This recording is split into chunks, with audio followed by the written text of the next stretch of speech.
Boa noite, Brasil. Boa noite, produtor rural. Começa agora o Consultor Terra Viva, o mercado de ponta a ponta aqui no seu canal de quem planta e cria. E no programa desta quinta-feira, dia 2 de outubro, estamos recebendo aqui no Terra Viva Pedro Borges, presidente do Saxo Bank, instituição financeira da Dinamarca que começa a atuar no Brasil na área de commodities. E também Vitor Caretoni, diretor de commodities da agência de investimentos Lifetime. O Vitor vai falar bastante com a gente também sobre commodities, investimento de commodities, também contratos de opção, uma saída para o produtor brasileiro. E se o amigo quer mandar alguma pergunta aqui para o nosso programa, liga aqui para o Terra Viva. O telefone é o 11 3131 3719, o endereço eletrônico é o consultor@tvterraviva.com.br. Vamos agora às notícias da nossa agroeconomia e também a movimentação das commodities agrícolas nesta quinta-feira. Boa noite, Silmar Miller. Boa noite, Tobias. Boa noite, amigos do Terra Viva. Tobias, um dia bastante agitado hoje, especialmente no mercado de café e também de soja. E é o mercado de clima aqui que está agitando os mercados internacionais, tá, Tobias? Café com alta hoje de em torno de 4%, 3,9%, dependendo do contrato utilizado como referência. Alta fortíssima, o contrato passando novamente os $2 por libra-peso na Bolsa de Nova York. Estou falando do café arábica aqui, em função de preocupações com as floradas da safra nova aqui, Tobias. Como você sabe, nós estamos num período crítico agora de desenvolvimento da safra de café, a safra 2015 e 2016. Preocupação com falta de chuva. São 2 semanas já consecutivas sem chuva e as previsões, isso agitou o mercado, as previsões são de continuidade por mais uns 15 dias, Tobias. Então, realmente a preocupação agora cresceu bastante e aí está o resultado, preços em forte alta, Tobias. Isso vai comprometer diretamente a florada e pensar, seu Silmar, que a florada do café já foi inspiração de uma grande guarânia brasileira, né? Flor do Cafezal, na voz de Cascatinha, em Ana, né? Cadê a florada para inspirar os poetas? A florada está escassa, Tobias. Está escassa. É uma preocupação com 2 anos consecutivos de perdas, né? Nós tivemos uma quebra na safra desse ano, com aquela seca típica do início do ano aqui no Sudeste, que é período de chuvas aqui no início do ano, que não choveu, e agora a preocupação com falta de chuvas novamente no período de floração. E isso, cara, compromete o perfil da safra nova. Eles falam uma safra bem menor que a desse ano. Já seria uma safra possivelmente menor em função desse ano de ciclo baixo, e perspectiva aí, se fala em 43 milhões de sacas, talvez até menos que isso.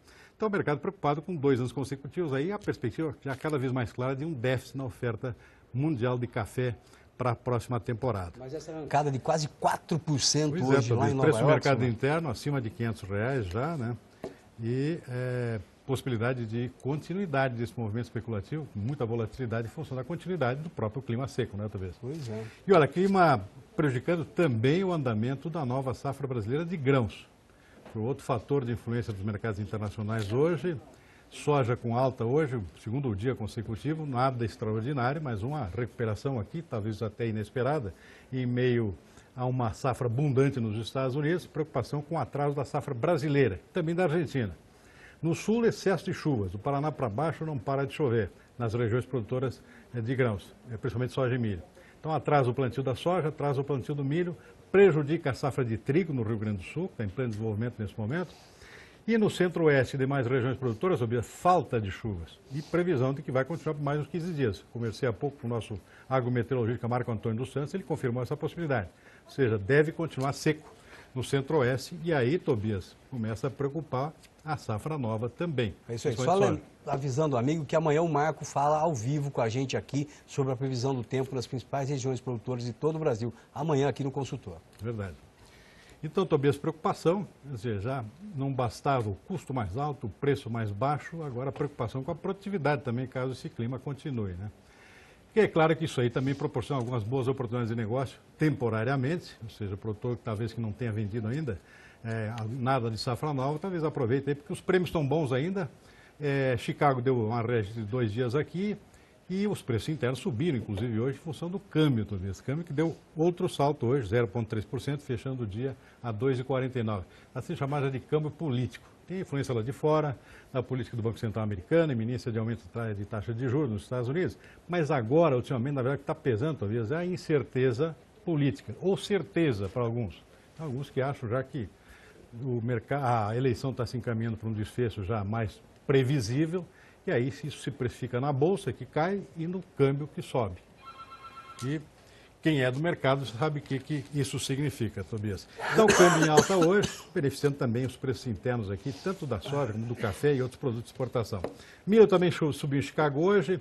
Um outro fator que influenciou a alta da soja em Chicago e também do milho foi o bom desempenho das exportações semanais americanas, que aquele dado que sai todas as quintas-feiras foi muito bom. O preço baixo está atraindo demanda, portanto isso ajuda realmente a dar uma sacudidinha para cima, que é positiva e é boa.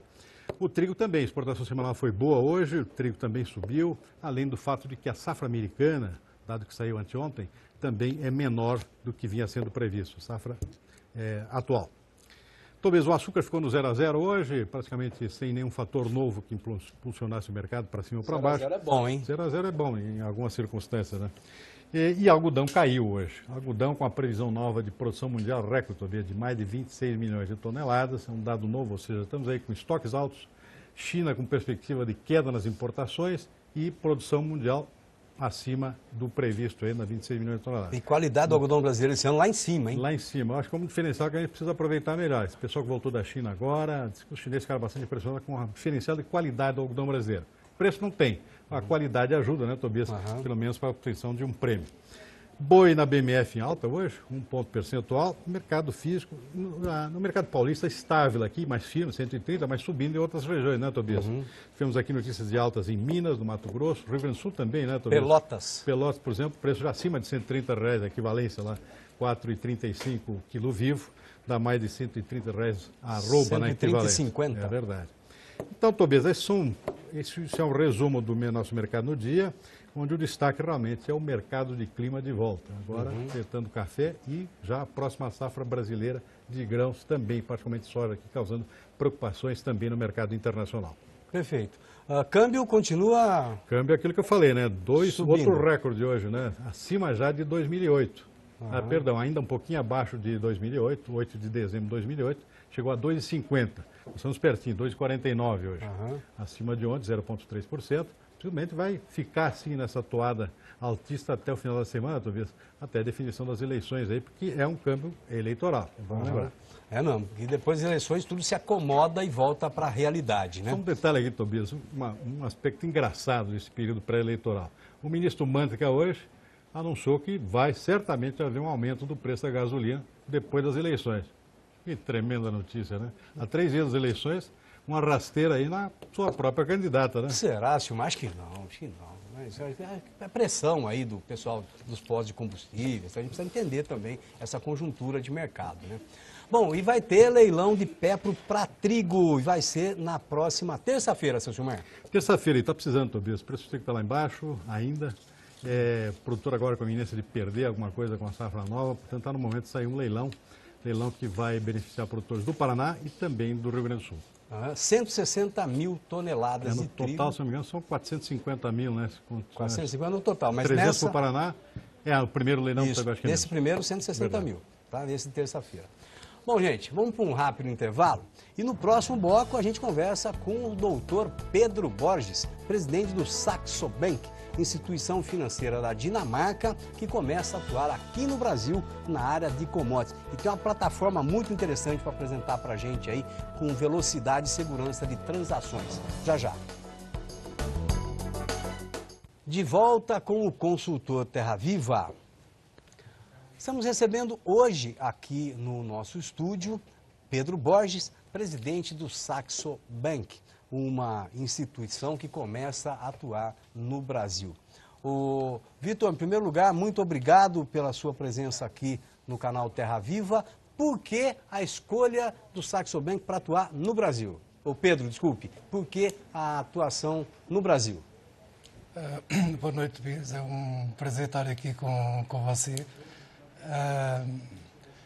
O Brasil é um mercado natural quando se pensa na América Latina. Eu sou português e o Saxo Bank, quando decidiu vir para a América Latina, obviamente que foi o Brasil é uma escolha óbvia. O Saxo Bank tem uma plataforma a partir da qual é possível aceder a praticamente todos os produtos financeiros do mundo e, claro, também temos uma grande oferta em commodities, Ora, o Brasil é um dos principais exportadores mundiais de commodities e nós, como fornecedores de acesso a mercados financeiros em commodities, claro que o Brasil seria uma escolha óbvia. Não é? Pedro, vocês atuam hoje em vários países, né? Além do Brasil aqui. Qual é o perfil da atuação do banco mundialmente? O Saxo Bank atua hoje em dia diretamente em 26 países. Como eu expliquei há pouco, o Saxo é um banco de tecnologia.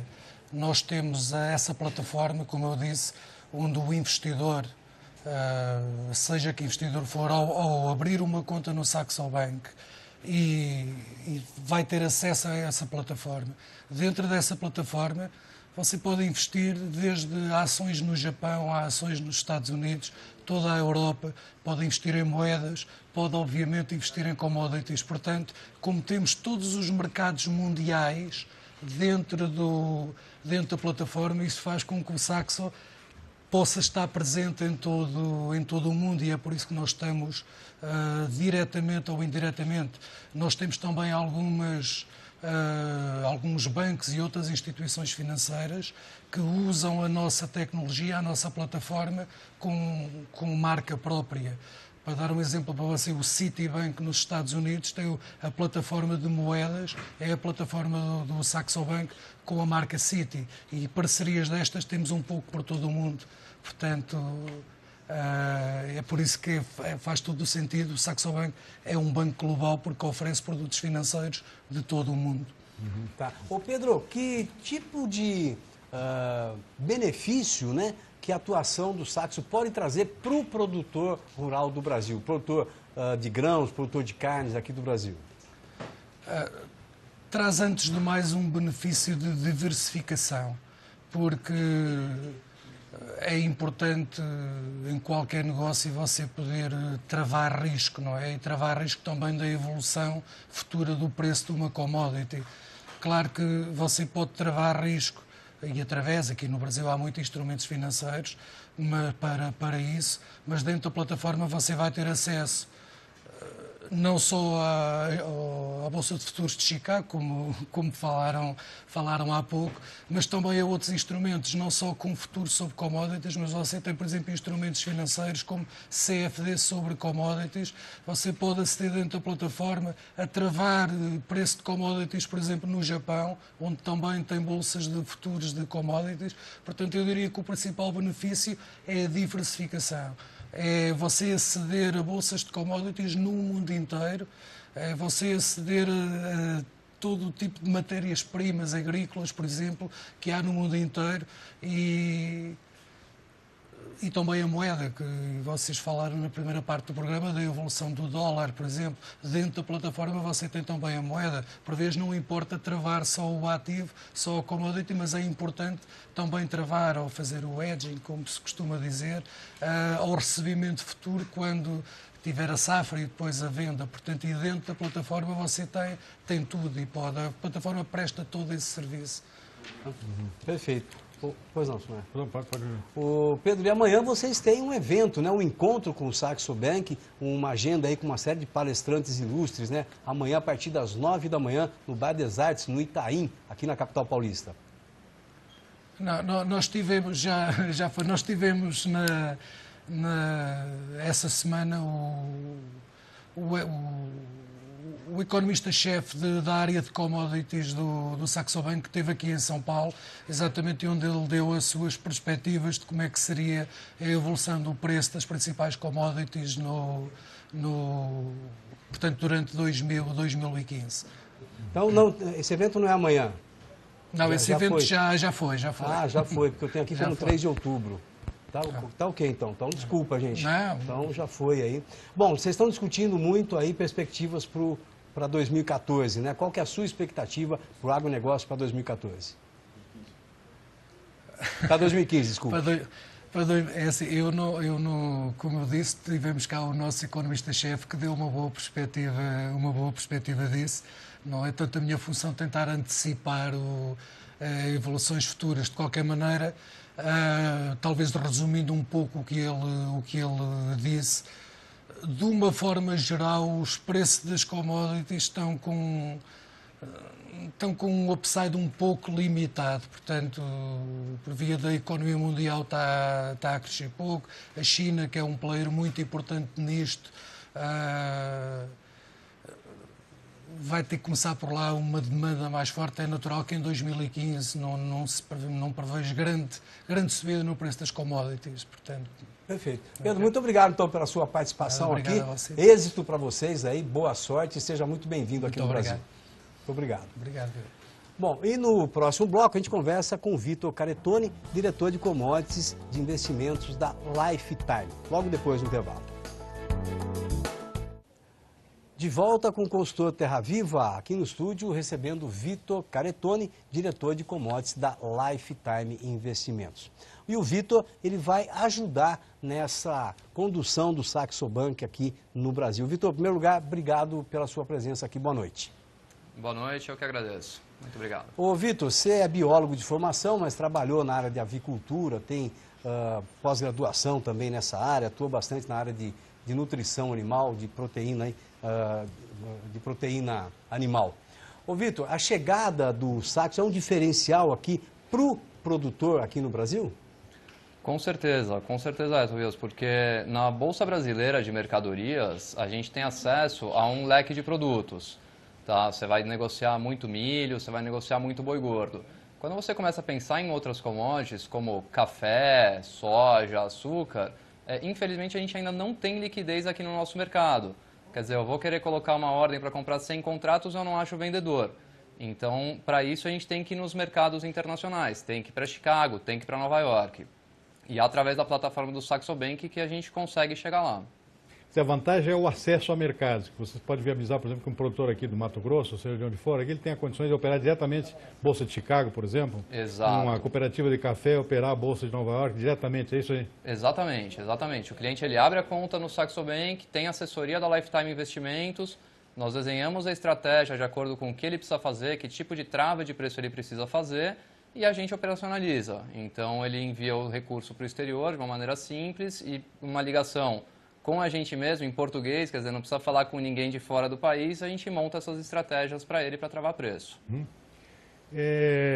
Vitor, uma das coisas que tem se falado bastante aí como uma alternativa para contornar esse momento de mudança de cenário de preços em queda no mercado internacional, particularmente da soja, por exemplo, seria contratos de opção. Está sendo recomendado, inclusive, pela ProSoja, lá no Mato Grosso, uma forma aí de contornar esse período de vacas mais magras aí. É isso aí. Tem adesão já do produtor brasileiro para esse tipo de operação? Ele conhece bem esse mercado? Como é que você enxerga essa possibilidade? Tobias tem um complemento, inclusive, essa pergunta. Pois é, inclusive, nessa viagem que eu fiz lá pelo cinturão do milho nos Estados Unidos, né, agora no final de agosto, conversando com os produtores lá, eles usam muito o contrato de opção para garantir o custeio da safra. Então, ele já trava ali com o contrato de opção.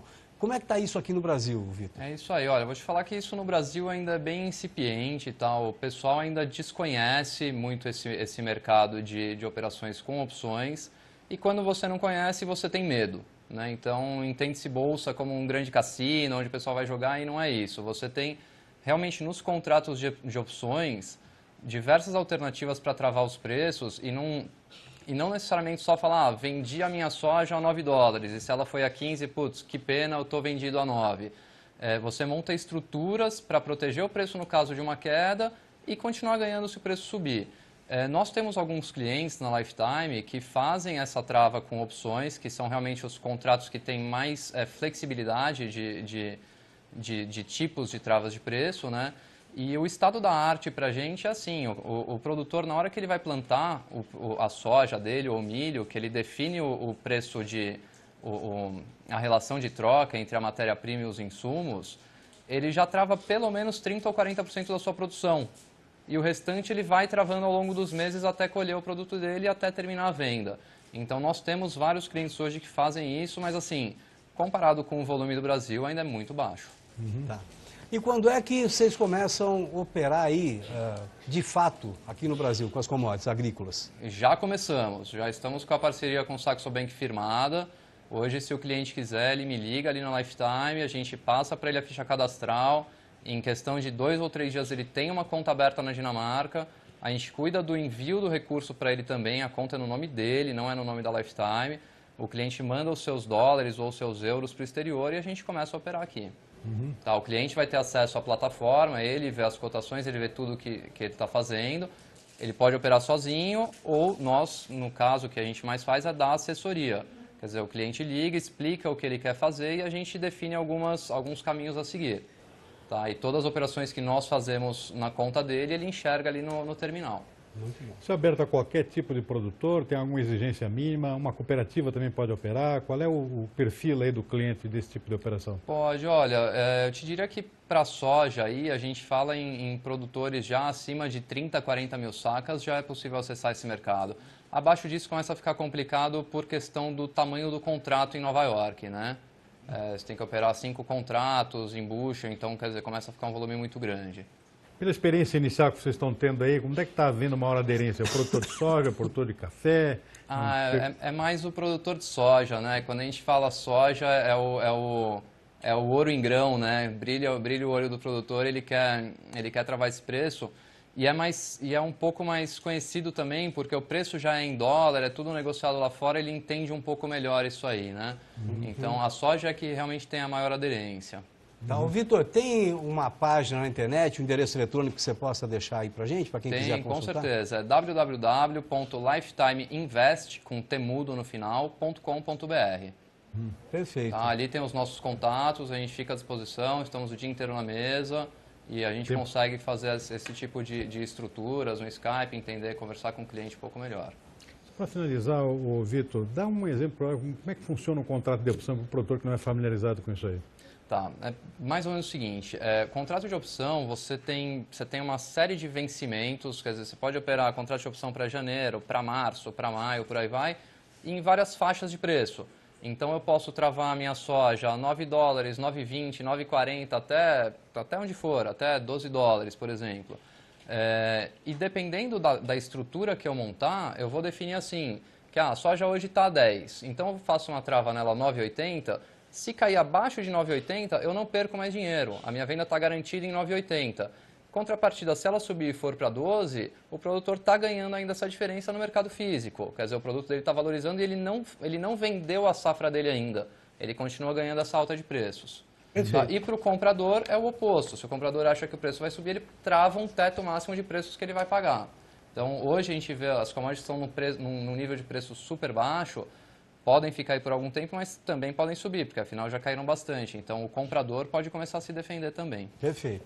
Ô Vitor, muito obrigado, sucesso para vocês, boa noite, viu? Leva o nosso agroabraço aqui do Terra Viva. Eu que agradeço a todos, boa noite. Boa noite. Seu Silmar, boa noite. Boa noite, Vitor, boa noite, Tobias, boa noite aos nossos telespectadores, obrigado pela audiência. Amanhã a gente está de volta aqui mais um Consultor Terra Viva. Nossa agrocidade homenageada de hoje é São Luís Gonzaga, no Rio Grande do Sul, que está entre os 20 municípios com maiores produções de trigo. Um abraço, boa noite e até amanhã.